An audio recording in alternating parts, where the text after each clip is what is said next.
Bonjour ou bonsoir, tout dépend à quelle heure vous regardez cette vidéo de votre chroniqueur habituel de l'ODJ Média et de la web radio R212.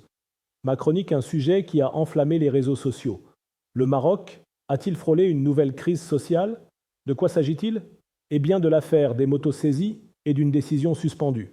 Cette chronique pourrait être intitulée Quand les réseaux sociaux imposent leur tempo au gouvernement et qu'on le veuille ou non, cela s'appelle la démocratie aussi.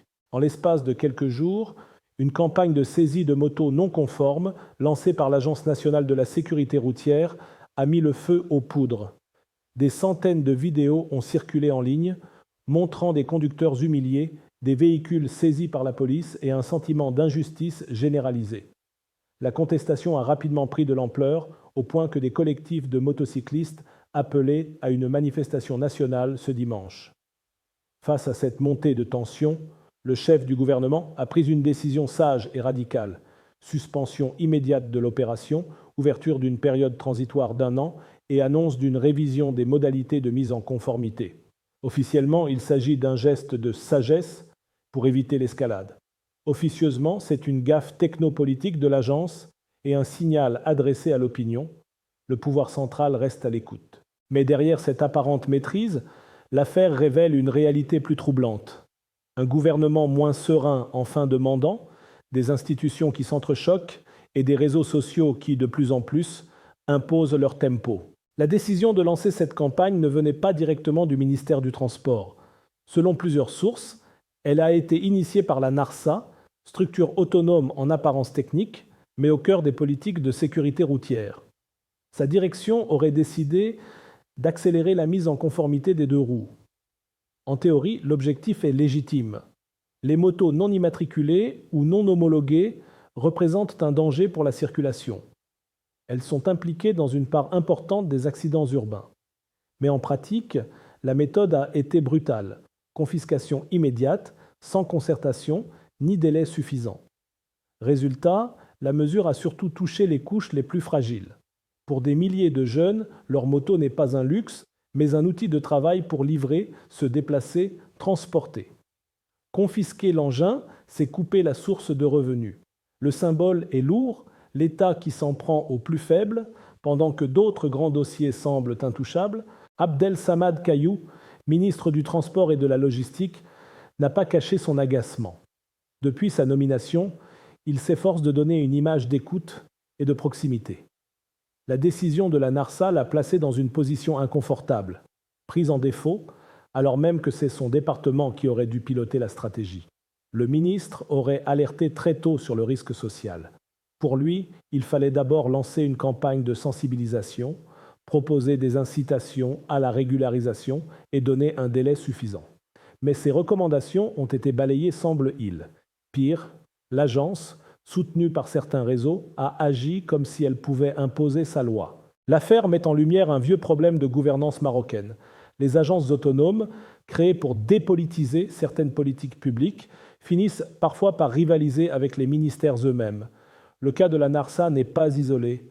On l'a vu avec d'autres agences, santé, énergie, environnement, qui développent leur propre agenda, souvent sans redevabilité politique directe. En stoppant net l'opération, le chef du gouvernement a voulu reprendre la main.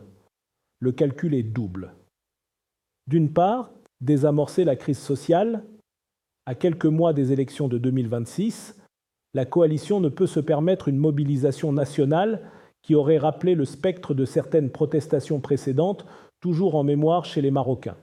D'autre part, envoyer un message à toute son administration, c'est le chef du gouvernement, et lui seul, qui tranche en dernier ressort. Mais cette intervention soulève plusieurs interrogations. Pourquoi avoir attendu la veille d'une mobilisation nationale pour agir?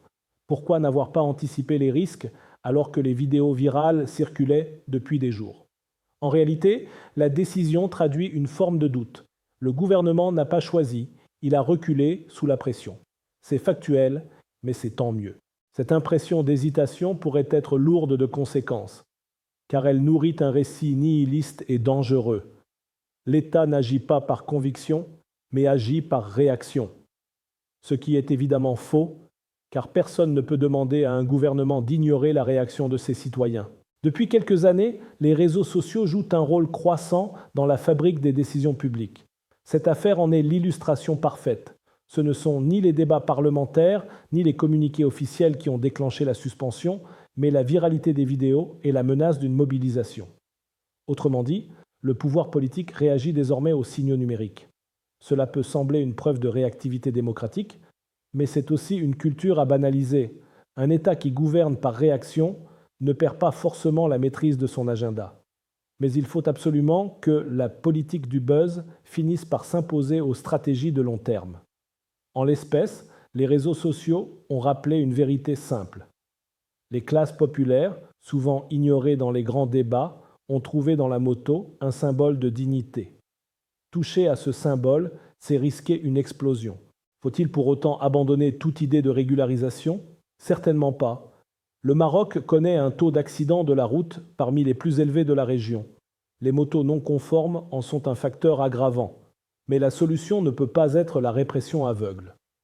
Les experts en mobilité proposent plusieurs pistes. Des délais plus longs pour permettre la mise en conformité, des aides financières ciblées pour les ménages modestes, des alternatives de transport public fiables pour réduire la dépendance à la moto, une campagne pédagogique expliquant les enjeux de sécurité. Ces mesures demandent de la cohérence, de la concertation et surtout du courage politique. Or, l'épisode actuel montre que le gouvernement s'est mis en situation de privilégier l'urgence à la stratégie. Pour une certaine presse, il est difficile de ne pas lire cette affaire à travers le prisme des élections de 2026. Chaque geste est désormais calculé en fonction de son impact électoral. Pour le gouvernement, le risque était clair. Laisser prospérer une mobilisation massive, c'était offrir un boulevard aux oppositions qui auraient dénoncé un gouvernement sourd et autoritaire. À l'inverse, en stoppant la mesure, il tente de se positionner en protecteur des classes populaires. Mais cette récupération politique est fragile. Nombreux sont ceux qui y voient une manœuvre opportuniste et non un changement réel de cap. Évidemment, comme on pouvait s'y attendre, les syndicats et les partis d'opposition ne ratent pas cette occasion pour dénoncer un populisme de circonstance qui ne résout rien sur le fond. Et après? Et maintenant, on fait quoi, monsieur le ministre?